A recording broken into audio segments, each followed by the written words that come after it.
Every spring, millions of Americans spend billions on garden supplies, fertilizers, irrigation systems, and endless trips to the hardware store. We dig, we plant, we water, we fertilize, and by autumn, half our crops have failed and our soil looks worse than it did in March. But what if medieval peasants working with nothing but sticks and stones built garden systems that outperformed everything we buy today? Systems that fed families for generations without a single bag of fertilizer, without plastic drip lines, without any of the expensive inputs we consider essential.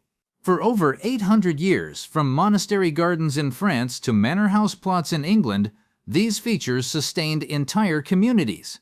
They weren't luxuries. They were survival technology, field-tested and proven. Then America happened. And almost overnight, we forgot everything.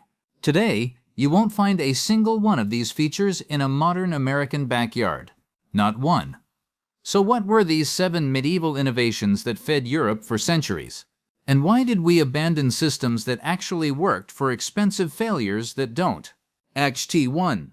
The monastery blueprint, the foundation, Charlemagne's vision. In the year 800, Charlemagne stood at the center of an empire stretching from the Pyrenees to the Baltic Sea. But empires don't run on swords alone. They run on food. The emperor issued a document called the Capitula de Villis, a detailed command list for every royal estate across his realm. In it, he demanded nearly 100 specific plants be grown in monastery gardens. But Charlemagne didn't just list vegetables. He described an entire system. The Benedictine monasteries that received these orders took them seriously. By the 9th century, monks at St. Gall in Switzerland had drawn up the most detailed garden plan ever created. It wasn't just beds of herbs and vegetables. It was a complete ecosystem. At the heart of every monastery garden sat the cloister, a square courtyard divided into 4 equal sections with paths leading to a central fountain. This wasn't decoration. This was the Chahar-Bagh design, borrowed from Islamic gardens the Crusaders had seen in Spain and Sicily, adapted for Northern Europe's climate. Around this center, 7 distinct features worked together like gears in a machine. Each one solved a specific problem. Together, they created abundance that lasted not for seasons, but for centuries. By the 1200s, these systems had spread beyond monastery walls into manor houses and eventually into the gardens of wealthy merchants and even ambitious peasants. The knowledge was documented, illustrated in manuscripts, passed down through generations. Then, sometime around 1600, we stopped building them. And by 1900, we'd forgotten they ever existed. Feature 1. Wattle fencing. Walk into any modern garden center and you'll see endless rows of plastic edging, metal stakes, and pressure-treated lumber. All of it imported, manufactured, and expensive. Medieval gardeners walked into the woods with a knife. Wattle fencing was made from flexible willow or hazel branches woven between upright stakes. Drive stakes into the ground every foot. Weave green branches between them like a basket. Done.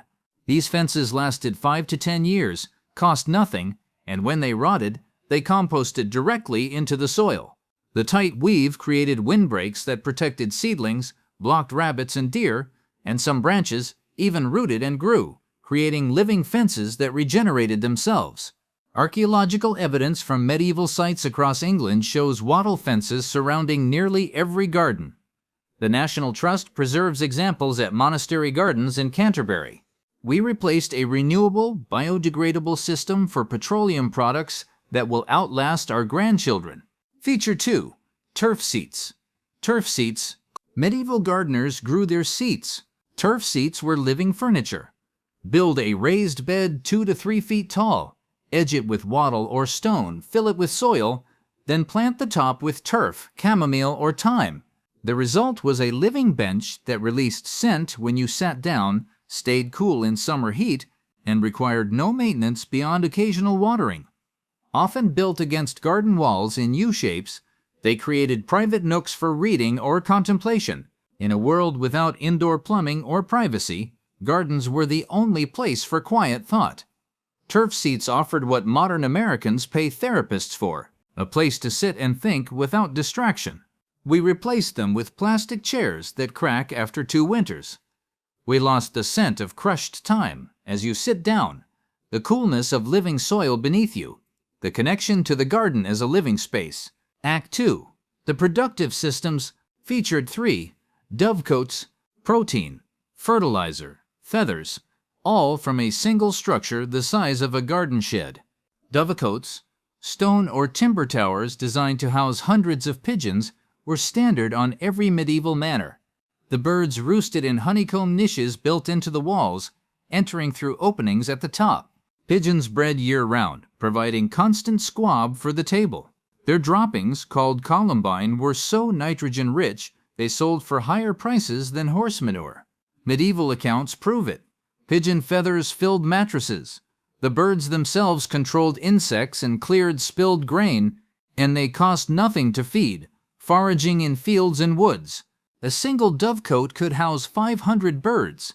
That meant dozens of squab per month and hundreds of pounds of nitrogen-rich fertilizer per year, all from a structure that required no inputs. American factory farming replaced this with industrial chicken operations, pumping birds full of antibiotics, producing manure so toxic it can't be composted safely. We traded a closed-loop system for a pollution engine. Feature 4. Flowery meads. Medicine in the medieval world came from gardens, not pharmacies. And those gardens followed a specific layout. Physic gardens.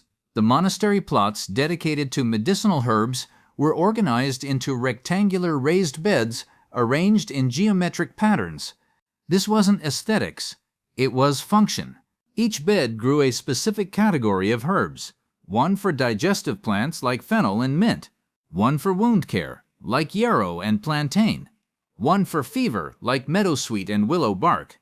The geometry allowed monks to find the right plant instantly, even in darkness during medical emergencies. The beds themselves were edged with wattle or low hedges and separated by gravel or grass paths, wide enough to walk without disturbing the plants. This prevented cross-contamination and made harvesting simple. Hildegard von Bingen, the 12th century abbess and physician, documented hundreds of medicinal plants grown this way. Her gardens at Rupertsberg Monastery followed the same geometric pattern seen across Europe: order, clarity, and instant access. Modern herb gardens are chaos. Plants mixed randomly, sprawling into paths, impossible to navigate. We've lost not just the plants, but the system that made them useful. Act 2. The Forgotten Technique. Feature 4. Fish head fertilizer. Every gardening book tells you to buy fertilizer. Medieval gardeners buried fish heads. This practice was straightforward. When cleaning fish from ponds or rivers, save the heads and guts. Dig a hole next to heavy feeders like cabbage or tomatoes. Bury the fish parts 6 inches deep. Plant above. As the fish decomposed, it released slow, steady nitrogen and phosphorus directly to roots. No smell, no mess, no pests, if buried deep enough. Monastery records describe cabbages the size of buckets. Modern fish emulsion is expensive, imported, and processed. Medieval gardeners used fresh fish waste they already had, turning garbage into gold. The technique works today exactly as it did then. Feature 5. Companion planting. Modern agriculture plants monocultures, entire fields of one crop. Medieval gardens mixed everything. Monastery records describe planting aromatic herbs like lavender and rosemary along vegetable bed edges to confuse pests, borage near strawberries to attract pollinators, marigolds everywhere to repel aphids. This wasn't folklore. It was observation over centuries. Monks watched what worked, documented it, refined it over generations. Modern agriculture replaced this accumulated wisdom with pesticides. We spray poisons instead of planting partners. Feature 6. Leaf mold making. Every autumn, Americans bag millions of tons of leaves and send them to landfills. Then they buy bagged compost in spring. Medieval gardeners piled leaves in corners and let them rot. Leaf mold, the dark crumbly humus from decomposing leaves, was the foundation of medieval soil improvement.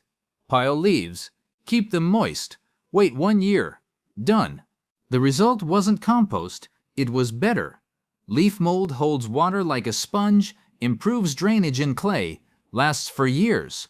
Monastery gardens maintained dedicated leaf mold piles in shaded corners behind walls. Modern gardeners pay for bagged amendments while throwing away the raw material for free. We've turned a closed loop into an expensive, wasteful cycle. Feature 7. Flowery meads. The modern American lawn is an ecological disaster. Monoculture grass, herbicides, weekly mowing, constant watering. It produces nothing, feeds nothing, cost billions. Medieval gardens had flowery meads, lawns with wildflowers, daisies, violets, cowslips, wild strawberries, chamomile spreading through grass, a carpet that changed with seasons. Spring violets became summer daisies, then autumn crocuses. The mead needed mowing twice yearly, once after spring flowers seeded, once in autumn. Albertus Magnus wrote instructions in the 13th century. Remove stones, level ground, plant turf, introduce wildflowers by transplanting clumps with roots, water until established, let nature take over. We replaced this with chemically dependent grass requiring more water and fertilizer than vegetable gardens. We turned medieval beauty into suburban sterility. Acts T4. Why we forgot. The Great Forgetting. When English colonists arrived in North America, they brought seeds but not systems. The intensive methods of European monastery gardens made no sense in a world where you could clear new ground every few years and abandon exhausted soil. By the 1700s, American gardens were utilitarian. Rows of vegetables, minimal care, maximize output with minimum effort. The ornamental features were left behind as old-world luxuries. The Industrial Revolution finished what the frontier started. By 1900, garden supplies became products. Fertilizer companies, tool manufacturers, and seed catalogs promised results without knowledge. Buy this, spread that, don't think, just consume. Suburban development after World War II standardized American yards into identical rectangles of grass. Garden walls came down, diversity was replaced with conformity. By 1970, not a single medieval garden feature survived in mainstream American horticulture. We'd erased 800 years of wisdom in favor of products requiring constant repurchase. The industrial trap. The story of American gardening is planned obsolescence. We traded renewable systems for disposable products. Wattle fences became plastic edging that cracks. Living seats became plastic chairs. Fish ponds became grocery store dependency. Free fertility from dovecotes became bagged fertilizer at $30 per 50 pounds. Every medieval feature we abandoned was replaced with something requiring money. The garden shifted from a closed-loop system producing abundance to an open-loop system consuming inputs. The medieval garden was designed to sustain itself. The modern American garden is designed to sustain an industry. Hortus conclusus. The enclosed garden, privacy in medieval castles was non-existent. Servants everywhere. Noise constant. The only escape was the garden. The hortus conclusus, Latin for enclosed garden, was a walled or hedged space designed for solitude and contemplation. But these walls weren't just boundaries. They were climate control technology. Stone or brick walls absorbed heat during the day and radiated it at night, extending the growing season by weeks. Fruit trees trained against south-facing walls produced crops in climates where they couldn't survive in open orchards. Inside these walls, medieval gardeners grew roses, lilies, violets, and other flowers prized for their symbolism and scent.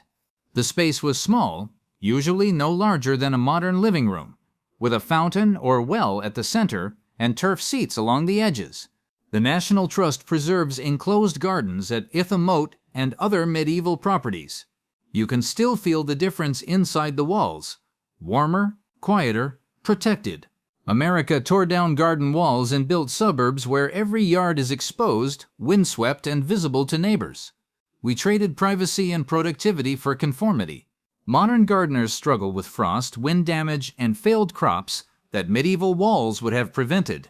We buy row covers, plastic cloches, and greenhouse structures to replicate what stone walls did for free.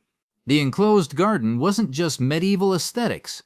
It was physics, thermal mass, wind protection, microclimate creation, all from a single structural element.